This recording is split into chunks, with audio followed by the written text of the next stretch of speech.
ഉമ്മൻചാണ്ടിയെ അനുകരിക്കാനായി നവകേരള സദസ്സുമായി ജനങ്ങളിലേക്കിറങ്ങിയ മുഖ്യമന്ത്രി പിണറായി വിജയൻ പരിഹാസ കഥാപാത്രമായി മാറിയതായി മുസ്ലിം ലീഗ് സംസ്ഥാന ജനറൽ സെക്രട്ടറി PMA സലാം. കല്യാശ്ശേരി മണ്ഡലം UDF കമ്മിറ്റി പഴയങ്ങാടിയിൽ സംഘടിപ്പിച്ച വിചാരണ സദസ്സ് ഉദ്ഘാടനം ചെയ്ത് സംസാരിക്കുകയായിരുന്നു അദ്ദേഹം. ജനങ്ങളുടെ പ്രശ്നങ്ങൾ കേട്ട് അപ്പോൾ തന്നെ പരിഹാരമുണ്ടാക്കിയ മുഖ്യമന്ത്രിയായിരുന്നു ഉമ്മൻചാണ്ടി. ഇത് അനുകരിക്കാനായിരുന്നു മുഖ്യമന്ത്രി പിണറായി വിജയന്റെ ശ്രമം. കോടതി വിധി പകർപ്പ് ഉൾപ്പെടെ നൽകിയിട്ടും പരാതികൾക്ക് നവകേരള സദസ്സിൽ പരിഹാരമില്ല. കോടികൾ മുടക്കിയുള്ള യാത്ര പിന്നെ എന്തിനാണെന്നും PMA സലാം ചോദിച്ചു.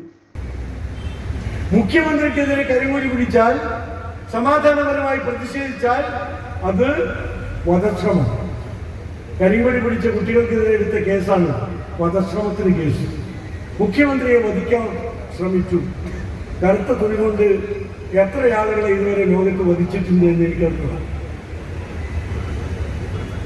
വധശ്രമത്തിനാണ് കേസെടുത്തത്.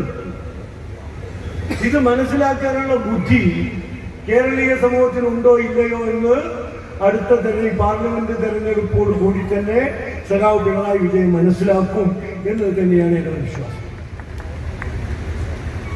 പ്രതിഷേധിക്കാനുള്ള അവകാശം ജനാധിപത്യത്തിന്റെ കാവൽ രേഖയാണ്. ആ അവകാശങ്ങളെ പോലും നിഷേധിച്ചാൽ അതിന്റെ പ്രത്യാഘാതം ഗുരുതരമായിരിക്കും. ഗവർണർക്ക് നേരെ കരിങ്കൊടി കാണിച്ചാൽ ജനാധിപത്യം, മുഖ്യമന്ത്രിക്ക് നേരെ കരിങ്കൊടി കാണിച്ചാൽ വധശ്രമം. ഈ ഇരട്ടത്താപ്പാണ് ജനങ്ങൾ തിരിച്ചറിയുന്നത് എന്ന് ഓർക്കണമെന്നും അദ്ദേഹം പറഞ്ഞു. കല്യാശ്ശേരി മണ്ഡലം UDF chairman NG Sunil Prakash അധ്യക്ഷത വഹിച്ചു. KPCC സെക്രട്ടറി BRM ഷബീർ മുഖ്യപ്രഭാഷണം നടത്തി. ഹിറ്റ്ലറിന്റെ പടം കൊണ്ടു, എല്ലാരും കൈയടിച്ചു. ഹിറ്റ്ലറിന്റെ പേര് കേട്ടു, എല്ലാരും കൈയടിച്ചു.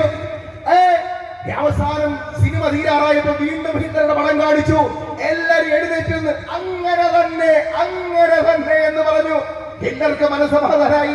ഹിറ്റ്ലർ ഇങ്ങനെ പുറത്തോട്ട് ഇറങ്ങാൻ നേരത്തെ ഒരാൾ ചോദിച്ചു, അല്ല നിങ്ങൾ മാത്രം എന്തേ കൈയടിക്കാത്തത്? അടുത്തൊരാൾ ചോദിച്ചു, ഞങ്ങളെല്ലാം എഴുന്നേറ്റ് കൈയടിച്ചപ്പോ നിങ്ങൾ മാത്രം, നിങ്ങൾ ദേശപ്രസിഡന്റായിട്ടാണല്ലോ ഹിറ്റ്ലർ കയറി നിൽക്കുന്നത്. MP Unnikrishnan, PT Mathew, Abdul Kareem Cheleri, CM Ajeer, KT Sahadulla, V Rajan, Koonathara Mohanan, SKP Sakkariya, Kaykkaran Sayyid, Gafoor Mattool, advocate Brijesh Kumar, Kakkupravan Mohanan തുടങ്ങിയവർ സംസാരിച്ചു. News bureau, Pazhayangadi. Madayi service സഹകരണ bank, Neethi electricals hardware, plumbing and sanitary, railway station road, Kunnathupalli, Pazhayangadi. Phone 0497287389. സന്ദർശിക്കൂ. 50% ഡിസ്കൗണ്ടിൽ മരുന്നുകൾ ലഭ്യമാകാൻ മാടായി സർവീസ് സഹകരണ ബാങ്ക്, നീതി മെഡിക്കൽസ്, മൊട്ടാമ്പ്രം, പഴയങ്ങാടി.